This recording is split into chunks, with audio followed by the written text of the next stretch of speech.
Noam Chomsky, speaking at Riverside Church this July, made the point that while the West worries about Wall Street's ability to grow a profit, 1 billion people around the world are dying from lack of food. Nowhere does the crisis hit harder than India, where over 200,000 farmers have committed suicide in the last decade, in part because they feel they simply can't compete.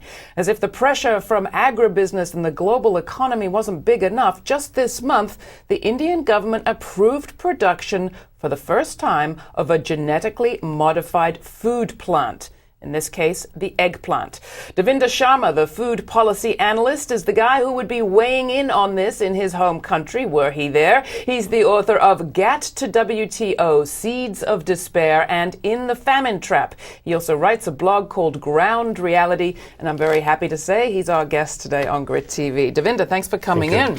So the first food plant, that's a very big deal. You've had BT cotton, genetically modified cotton before, now an eggplant. What does that mean for Indians? Well, I think it's a situation which is very disappointing, because we were always trying to tell that there is no need to bring in genetically modified eggplant, because there is no crisis as far as eggplant is concerned. And also the human safety, biosafety concerns have not been addressed. They have not been addressed globally, and India is in a desperate move to push the genetically modified plants. So when I sit down to my favorite, if I'm in India, my favorite curried vegetable, and dig in, what are the dangers to me if this eggplant has been modified genetically? I think the first and foremost is that the gene that goes into the eggplant is, let's say, the same gene is also used for what is called as BT sprays. You have biopesticide sprays, but the concentration of the poison or the toxin within the plant or within the fruit would be 1,000 times more than what you have in the BT sprays. Now, BT sprays can kill insects, as we all know. Imagine when you eat that, BT brinjal or eggplant, what's going to happen to your body? So we're skipping the middleman. We used to spray the plant that produced the food. The spray was problematic, but now it's the food itself. The middleman that you talked about, let me also clarify, is not going to go away, because it's only taking care of one kind of insect, that's the shoot borer. The other kinds of insects will all be there. So whether it's let's say in the case of BT cotton, you again took care of one kind of insect and not all kinds of insects. So the pesticide that's now genetically engineered into the food is combined with the pesticide we're still spraying on. You're very right. Earlier we used to have chemical treadmill only. Now we'll have chemical treadmill plus biological treadmill. So we're going to have double the damage now. How does this get allowed? Well, because the corporate pressure, and the corporates can do anything now in the world. And I think the kind of approval that has come about in India is a classic example. And I've always been saying the way the genetically modified research and regulation is done in India, it is a classical case of a scientific fraud. And it has been happening over the last few years. And the way we manipulate research data, the way we manipulate the research outcomes, it's quite obvious that there is the only focus of the apex body called Genetic Engineering Approval Committee in India, GEAC in short, is to act as a rubber stamp for the industry. So you've got government acting as a rubber stamp for industry. Let's back up a little bit, because industry in agriculture got almost a good name years ago in the Green Revolution, where the urgency was to have mass production of massive amounts of food for massive amounts of people. And you've written about what a difference the Green Revolution made in India. That's right. So I think what has happened at the time of Green Revolution was there was a challenge to before us, because there was a risk that we could afford to take, because people living in hunger were huge. So the government of India, for instance, wanted to take that risk, was willing to take that risk. But after, let's say, 10 years or so, we could see the negative impact of Green Revolution.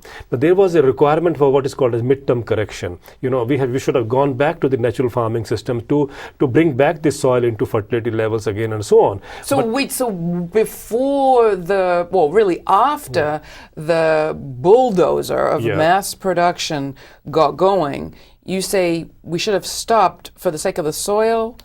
For the sake of the farmer too? That's right, and because what happened is the natural resource base, which includes soil, the water table, and of course the environment, has got devastated now by green revolution. More of fertilizer, more of pesticides, and so on. Now, what has happened is when the natural resource base gets disrupted, the agriculture, which is the foundation for agriculture, the farmer is going to be suffering because of that destruction taking place. And no wonder the Indian farmer is committing suicide. The burden that we all talk about, that he's burdened with more of debt, is because of the entire equation going wrong. Because the soil has been devastated, as I said, the water table has gone down to it's like water mining happening in India, and the pesticide damage. So farmer is being squeezed out, and so ultimately he has no choice but to take the fatal route.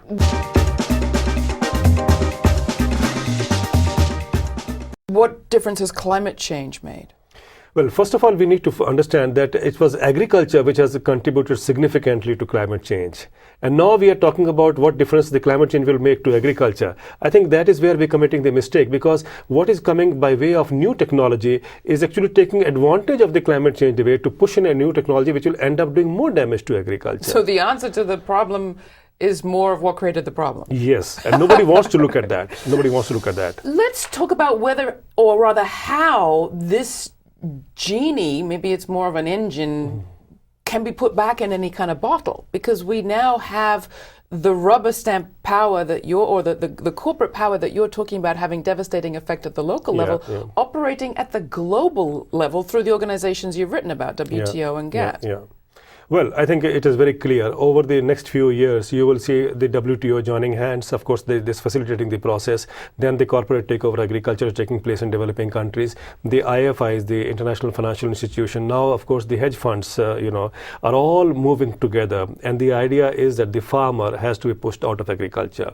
Then only the corporate control can be strengthened. So what happens in America is a model that is becoming a global model now. In America, as we all know, there is less than 1% of the population involved with agriculture. And don't forget, in your last census in America in the year 2000, America has not counted the number of farmers for the first time in history.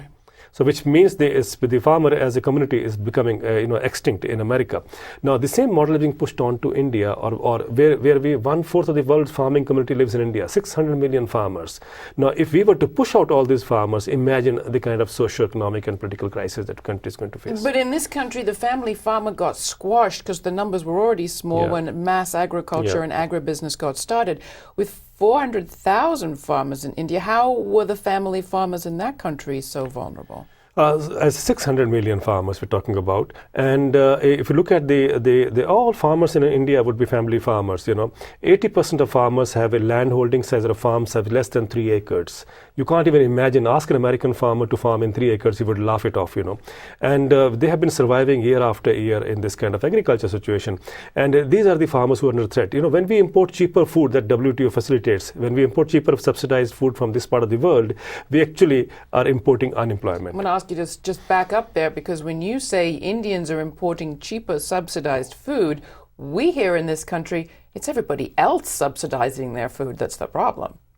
Well, let me tell you, the US, the European Union, and the OECD countries, the Organization for Economic Cooperation and Development, the 30 rich countries, are the ones who provide the huge amount of subsidies. $374 billion every year goes to agriculture. We're the ones, or rather the United States and its friends are the ones who preach free trade. That's right. And their own agriculture is now, the kind of protection, or let's say the fortress around agriculture is getting strengthened year after year. So we are being asked to open up, whereas the US is strengthening its fortress around its agriculture. So US wants to have markets. The entire focus is that European Union wants to have markets. So we are being forced to reduce our tariff barriers. That's the only protection we have. So that cheaper food can come into it. In fact, in my study on the first 10 years of WTO began in 1995, it has been clearly brought out that the only two gainers, or the major two gainers, are the United States and the European Union.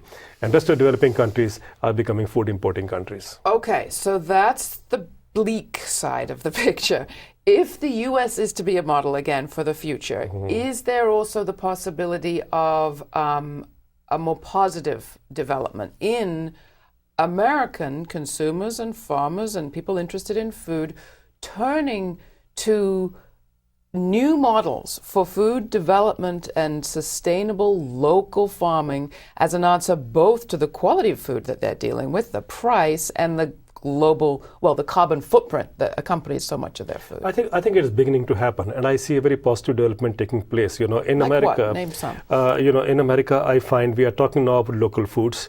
And we have, of course, supermarkets also not talking about local foods. We have, of course, the CSA, the Community Sustainable Agriculture, building up in America, where people are depending upon the local foods. And also there is a debate talking about the lifestyle changes. I'm not sure that lifestyle change might not take place, at least in my lifetime.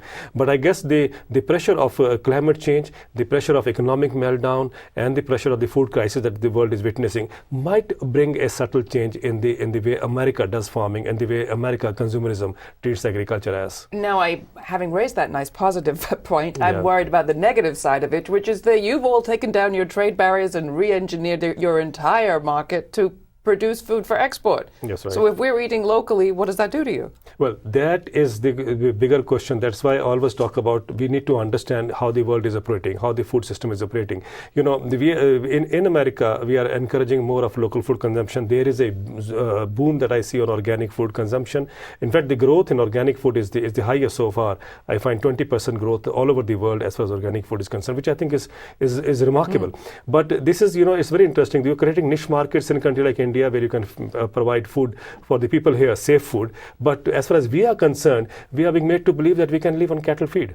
Now, this is something sad that is happening. Through trade, we are bringing in all kinds of stuff into our countries, because after all, the economy of this country will depend upon how much market you can control in the developing world. So the basic thrust is to get more markets. So really the answer for continents, say like Africa, which is now considering, can we get our own green revolution, might be not a green revolution of the agribusiness style, but a real organic revolution. Well, I think that should be, quote unquote, the kind of visionary approach. But looking at Kofi Annan's Agra, and also the way Bill Gates and Warren Buffett is pumping in money, I think they are on the track. They want to repeat the same mistakes which India did with Green Revolution. I'm glad next week Warren Buffett's son is coming to see us in New Delhi to understand what has gone wrong with agriculture. And perhaps I am hopeful that if he gets the right message, we would like to make that correction for Africa. We don't repeat what has happened in India. I don't want 200,000 farmers to be committing suicides in Africa in another 10 years or so. I think Africa has to learn from the mistakes we made and put up a model where we do not exacerbate the crisis that Africa has already been witnessing. All right, Devinder Sharma, great to talk with you. Quick education for me, I hope interesting for you too. There's more information at our website, grittv.org, and links to lots of articles and Devinder's books. Thanks so much for being here on the program. Thank you. Great to have you. Lovely meeting you.